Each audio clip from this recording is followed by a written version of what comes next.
All right, here we're gonna go. We're gonna do a wall section. Now I'm gonna pick a pretty complicated wall section just so we can go over everything we need to in one video. So first of all, I'm at my section page, wall sections. Then I'm gonna go to a floor plan. Let's say first floor plan. Double click. Now here's the one I already did. I'm just gonna cut another one right through the same spot. I'm gonna delete that. Don't worry about this. You won't have to do that. I'm going to do it up here under View tab, Section. Click Section. Make sure to save your project if it ever asks you. All right, now I have some crosshairs. Wherever I start this crosshairs and move across, it's gonna cut a section through there. So I'm gonna start on the inside of the house, and I'm cutting through my curtain wall right here. So I'm gonna start on the inside and cut through the curtain wall. And all I have to do is go somewhere past the curtain wall because I'm cutting only where the line goes. And click. Now, it doesn't have any numbers on it yet because it's not on the sheet yet. It's just a section out in space right now. If we move this box, all that does is shows how far beyond the section that you can see. So if I do like this, I'll only be able to see a cut right there and a little bit of the window beyond. If I do like this, I should be able to see a cut here and then the entire window all the way until it hits this corner right here. So I'm going to leave it like that, something like that. The width, you can always change that later. You can move this in this way if you want. But I'm only going to be really concerned with this area right here where I'm cutting through. So now to access that section, I can either go over here in my project browser and go to sections. There it is right there. It's my new section. Or I can go back here and double click the arrowhead part, and it should take me to the section. All right, so you can see here I'm cutting through here, cutting through the curtain wall, and cutting through the different parts of the floor and the wall, and then another actually storefront system right here, and then there's the roof. So the dark, it's already dark where I'm cutting through. You notice it's pretty thick. We'll actually probably change this scale. It's kind of a very small scale right now. We'll change it to a bigger scale. Let's go ahead and over here to view scale and change it to about 1 inch equals a foot. There we go. Now we zoom in. It's still bold lines and thin lines. It's just you have to zoom in a lot farther to see that. So here's my ceiling. Here's my floor. Here's the wall that goes below my window on the second floor. And here is the first floor curtain wall.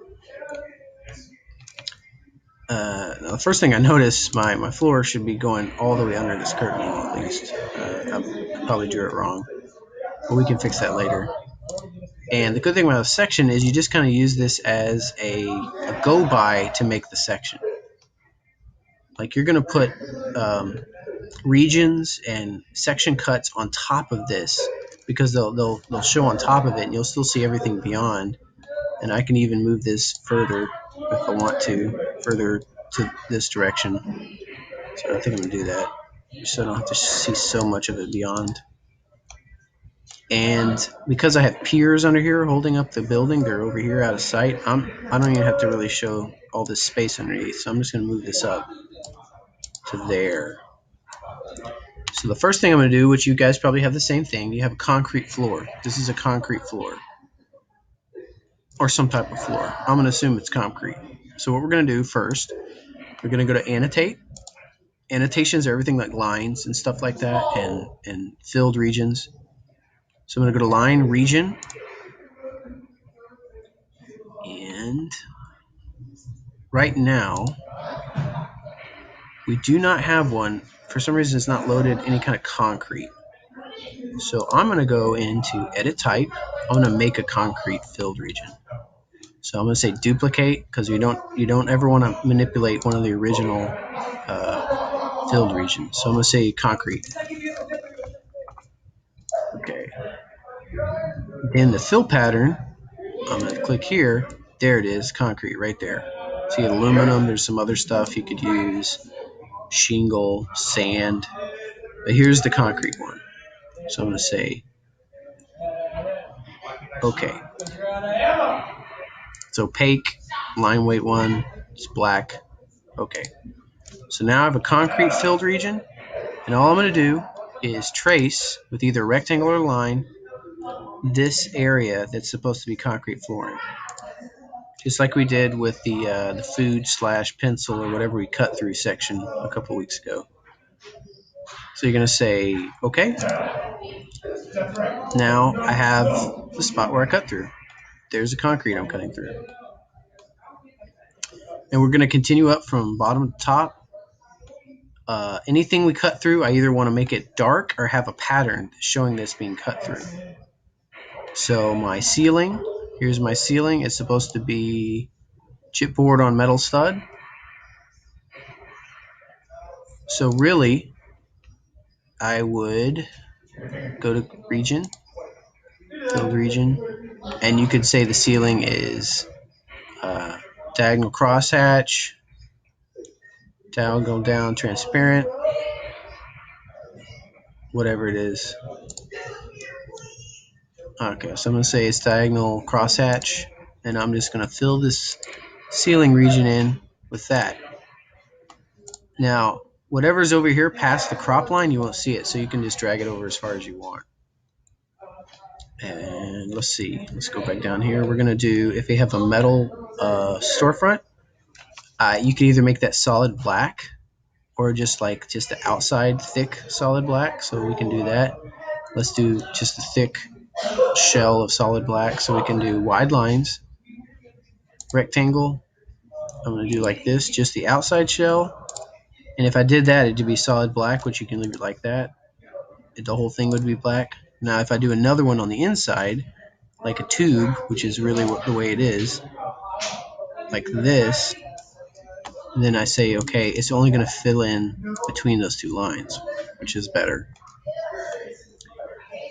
Then we can fill this whole piece of glass in with black, that circle with black, all the way up. So I'm going to do that really quick. You can just follow along, but you might not have that. So I'm going to make a rectangle with this solid black. Then I can't remember if I can do both of these at once. Probably not. I can. Okay, good. See, I'm cutting through them, so they're going to be dark like that. So then I can do another rectangle, and I'll try to do all the rest of them at the same time now. Circle. There we go. Rectangle. Now, in real life, those circle and rectangles would somehow be joined together a lot better than they are in this model. It would actually have some kind of seal between them so the rain couldn't just pour in. And then we would probably have some kind of piece between here and here that would hold. Maybe, let's put it to there. So that you'd have some kind of division between the first and second floor, like this. So I'm cutting through there. And there's my floor again. I can actually copy and paste this if I want to. Copy. There's the copy function. Paste it up here. And now I got that one. I don't even have to draw it. All right, so onto the wall. The wall's a little bit different. The wall should have drywall in it, should have studs, some kind of studs.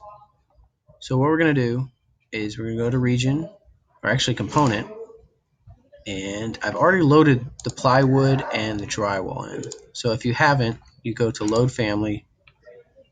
You're going to go to finishes for the drywall. Where is it? Oh, sorry, detail items, because they're two-dimensional items.